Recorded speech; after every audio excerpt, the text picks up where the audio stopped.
Tech day fertility అమ్మ అనే పిలుపుకు శ్రీకారం చుట్టండి. పొందండి ఉచిత మొదటి కన్సల్టేషన్, మొదటి స్కాన్. సంప్రదించండి 8880747474. బిగ్ బ్రేకింగ్ అంతోంది. అమృత ప్రణయ్ ఈ పేరు తెలియనటువంటి వాళ్ళు ఎవరు ఉండరు. బికాజ్ నల్గొండ మిర్యాలగూడకు సంబంధించిన ఈ ప్రేమ జంట చాలా సెన్సేషన్ వార్తలాగా అయిపోయింది. ఎందుకంటే అంత భయంకరంగా మర్డర్ జరిగింది ప్రణయ్ది. ఆ తర్వాత కొన్ని నెలల పాటు వీళ్ళిద్దరి గురించే చర్చ అండ్ వార్తలు.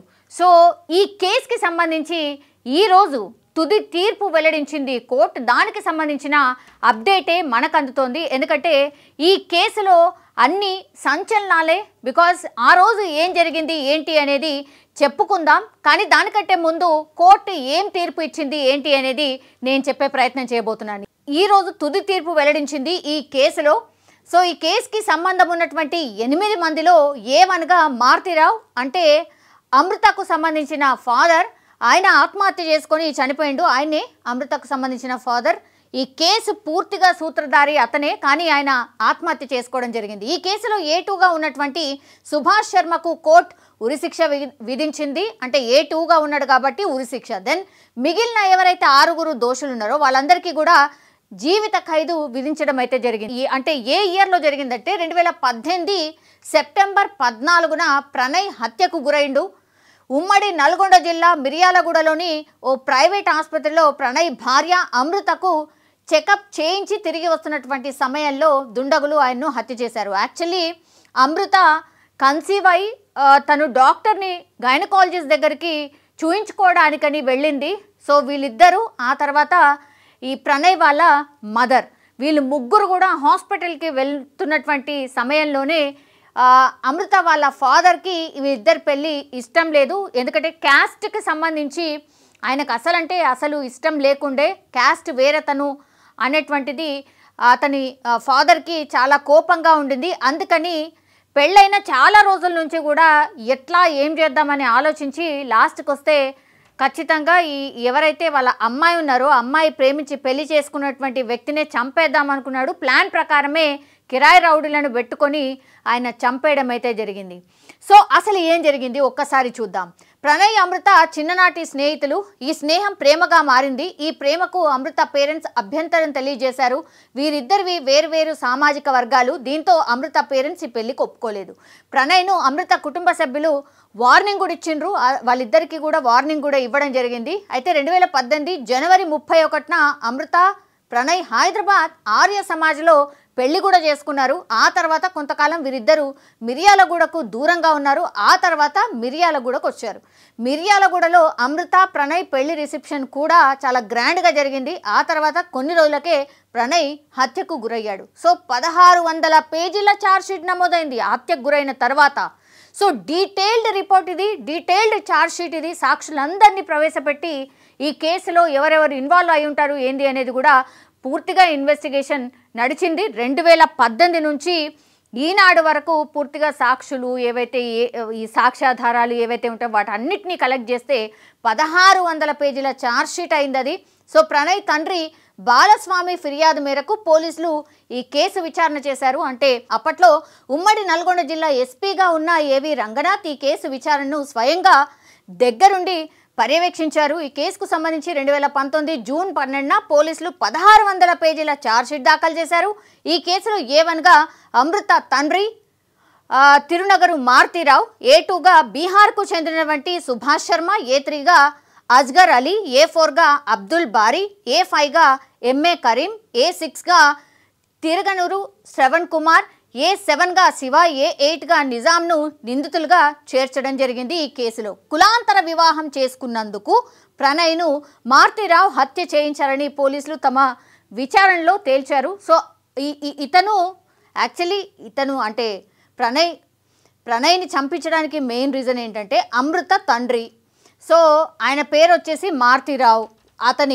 సో ఆయన్నే చంపాలనుకున్నాడు, చంపించాడు. వీళ్ళందరినీ కూడా ఎట్లా చంపాలి ఏంది అనేది కూడా డబ్బులు ఇచ్చి వీళ్ళందరినీ కూడా పెట్టుకొని చంపించడం అయితే జరిగింది. సో ఆ తర్వాత ఏం జరిగింది, ప్రణయ్ హత్య కేసులో A1గా ఉన్నటువంటి తిరునగరు మారుతిరావు 2020 మార్చి 7న హైదరాబాద్లో ఆత్మహత్య చేసుకున్నాడు. హైదరాబాద్ ఖైరతాబాద్లోని ఆర్య వైశ్య భవన్లో ఆయన సూసైడ్ చేసుకున్నాడు.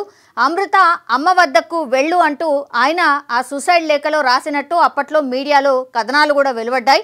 గిరిజ తనను క్షమించాలని ఆయన తన భార్యను ఉద్దేశించి ఆ లేఖలో రాశారు. హైదరాబాద్లో ప్రముఖ లాయర్తో మాట్లాడేందుకు వచ్చి ఆయన ఆత్మహత్యకు పాల్పడ్డాడు. సో ఇది కూడా ఒక సెన్సేషన్.